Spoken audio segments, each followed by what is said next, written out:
invade the neutral countries, go right around the line completely, and then just turn into the unprotected heart of France. It wasn't just a military defeat for the Allies. It was a catastrophic failure of imagination.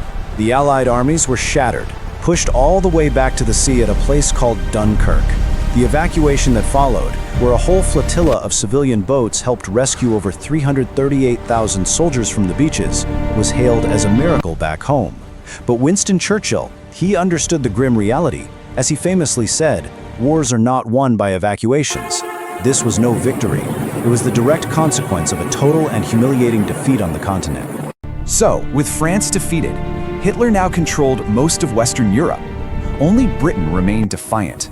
But instead of focusing all his power on finishing them off, Hitler got impatient. He decided to make the single greatest strategic blunder of the entire war, and in doing so, violate his own most important principle.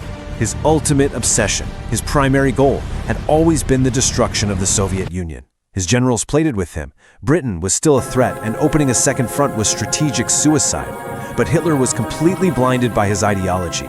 He was convinced the Soviet army was weak, famously saying, "We only have to kick in the front door and the whole rotten structure will come tumbling down." This wasn't a calculated risk.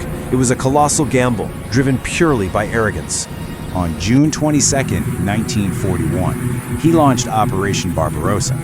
A staggering 3.8 million Axis soldiers poured across a front nearly 3,000 kilometers long.